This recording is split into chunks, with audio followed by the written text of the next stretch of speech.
Tuhan yang sedang melayani di Jambi. Jadi luar biasa. Saya ingat sekali ya, saya 5 bersaudara, satu-satunya yang akhirnya hidup merantau di Kota Makassar, orang tua di Kendari, saudara keluarga besar di Kendari. Lalu yang diharapkan akan berada di dekat orang tua, ternyata saya justru yang paling jauh. Sehingga suatu saat saya tanya begini sama papa dan mama saya waktu mereka datang ke Makassar. Lalu saya ajak jalan-jalan. Saya tanya begini, pertanyaan yang sebenarnya saya juga takut untuk mendengarkan jawabannya.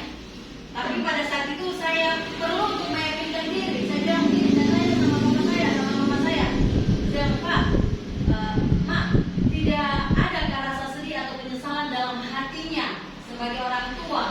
Mereka agak bingung dari pertanyaan saya. Ya, kenapa dia?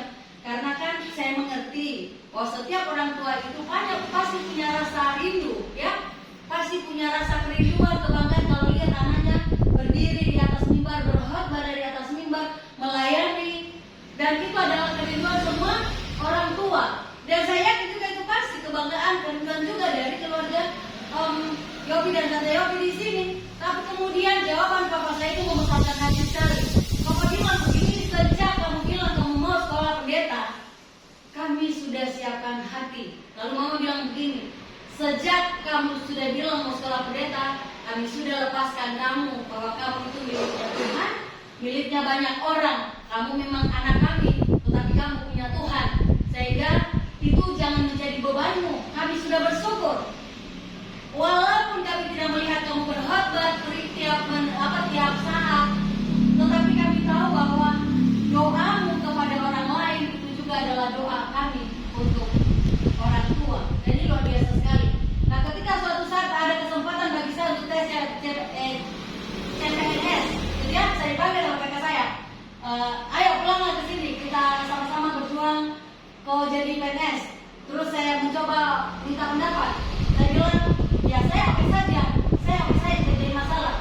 Kalau papa mama saya bilang kamu pulang, saya pulang. Lalu saya bilang, saya tanya sama mama cari pendapat, bagaimana mak? Bagaimana kalau saya tes PNS? Lalu mama bilang, ya terserah kamu nak. Kalau kau pulang ke Kendari itu baik, kita bisa berkumpul bersama-sama, anak-anakku bisa kami bantu rawat, pelihara, terus kita bisa berkumpul bersama, kau bisa temani kami di usia lanjut, kata mama. Tapi kalau kami di Makassar juga kami tetap berbeda karena tetap ada tempat kami bisa pergi jalan-jalan, gitu ya. Mama itu kan gitu. Lalu saya tanya, kalau penentu terakhir berarti papa saya. Apapun yang papa saya bilang, itu saya pasti tidak akan keberatan. Kalaupun papa bilang kau pulang sekarang, saya pulang, gitu ya. Ketika saya tanya papa bagaimana pendapatnya, papa bilang begini. Nah, papa bersyukur sekali dari 5 anak papa, ada 1 yang Tuhan mau pakai jadi pelayannya. Itulah persembahan syukur hati dan hidup kami yang terbaik untuk Tuhan. Jadi tenang-tenang kamu jadi pendeta, tenang-tenang kamu melayani. Karena apa? Kamu tidak akan pernah kekurangan berkat. Uang kamu mungkin sedikit, uang kami orang tua dan saudara-saudaramu banyak. Kamu sedikit uang karena apa? Kamu hidup dari persembahan jemaat. Tapi papa yakin kamu punya berkat itu melampaui yang kami miliki. Jadi waktu papa bilang seperti itu, waduh, kepala saya ini langsung terasa dingin, hati saya dingin, dan saya bilang luar biasa. Artinya bahwa mereka hatinya lemah lembut terhadap Tuhan. Mereka tidak komplain bahwa anaknya yang harus menjaga mereka, melihat selalu setiap tidak. Tetapi mereka bersyukur kepada Tuhan karena apa? Karena ada yang Tuhan mau pakai untuk menjadi pelayan. Jadi berbahagialah karena itu memang rancangan Tuhan bagi kita. Kemudian mari kita terus membangun sikap hati yang lemah lembut, tahu diri dalam pengertian banyak-banyak bersyukur. Ada pergumulan, ada penderitaan, ada kesusahan, jangan lupa perbanyak syukur. Perbanyak syukur. Kan firman Tuhan sudah bilang ya, bersukacitalah senantiasa, bersukacitalah dalam segala hal. Sekali lagi bersukacitalah dalam segala hal. Boleh ada masalah karena kita masih hidup. Yang tidak mungkin ada masalah kalau kita sudah tidak hidup. Selama kita masih hidup,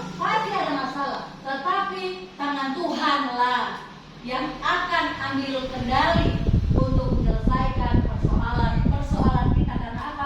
Rancangan Tuhan atas kehidupan kita sejak awal adalah rancangan damai sejahtera, bukan rancangan kecelakaan. Tuhan sudah mengasuransikan hidupnya untuk memberikan masa depan yang cerah bagi kita. Yang berikutnya terakhirnya apa tadi? Bahwa kalau kita lemah lembut, dimanapun kita pergi, kita akan memiliki bumi yang paling sederhana. Kita akan bisa diterima oleh sesama kita. Tuhan memberkati keluarga, Tuhan memberkati kerukunan keluarga besar kita Kopinolot dimanapun berada, keluarga besar si Hai di Upasa dimanapun berada, dan Tuhan juga memberkati untuk rencana-rencana depan keluarga. Besok rencana ke Ambon untuk melaksanakan tanda kasih kepada orang tua dan keluarga. Dimanapun engkau pergi, kau akan memiliki bumi karena engkau lemah lembut dan karena engkau mau membagi kebahagiaan. Terpujilah Kristus, Tuhan memberkati kita. Amin.